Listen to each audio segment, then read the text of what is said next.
பாஜகவை விடுங்க, திமுகவை மொத்தமாய் டார்கெட் செய்த விஜய்.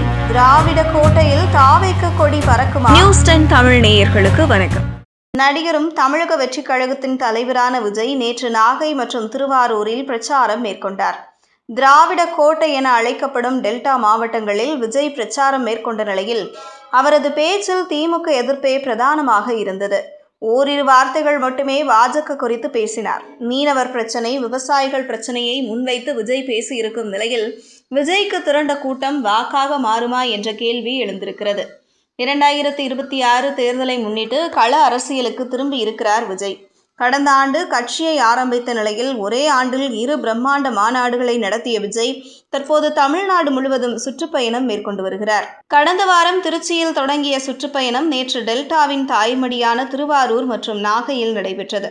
விவசாயத்தையும் மீன்பிடி தொழிலையும் பிரதானமாக கொண்ட நாகை மற்றும் திருவாரூரில் விஜய் பிரச்சாரம் மேற்கொண்ட போது ஆயிரக்கணக்கான தமிழக வெற்றி கழகத்தினர் திரண்டு வந்து அவருக்கு உற்சாக வரவேற்பு அளித்தனர். 2 மாவட்டங்களிலும் விஜயின் பேச்சு திமுகவை முழுக்க டார்கெட் செய்வது போலவே இருந்தது.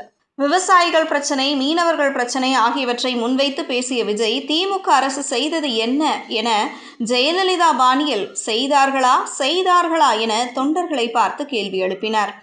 மேலும் மீனவர் பிரச்சனையில் வெளியுறவு கொள்கையை பராமரிப்பது மத்திய அரசு என்ற நிலையில் திமுகவை மட்டுமே விஜய் டார்கெட் செய்து பேசியது பேசுபொருளாக மாறியிருக்கிறது.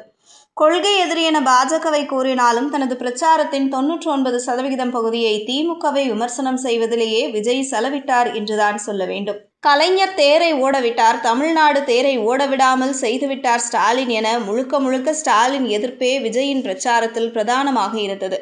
14 ஆண்டுகளுக்கு பிறகு நாகைக்கு வந்திருப்பதாக விஜய் பேசியதை கவனிக்க வேண்டும்.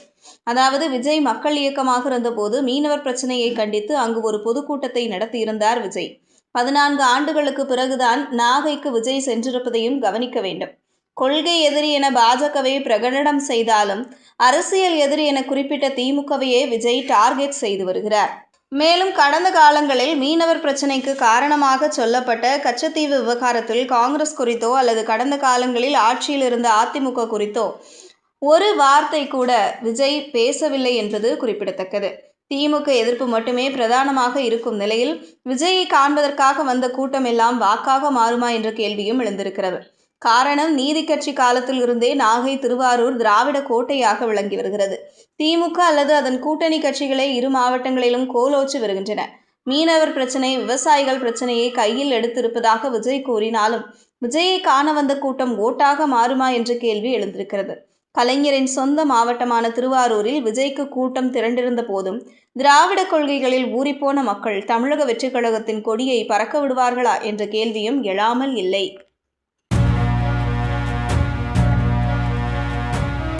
செய்திகளை உடனுக்குடனும் துல்லியமாகவும் தெரிந்து கொள்ள நியூஸ் 10 தமிழ் சேனலை பின்தொடருங்கள்.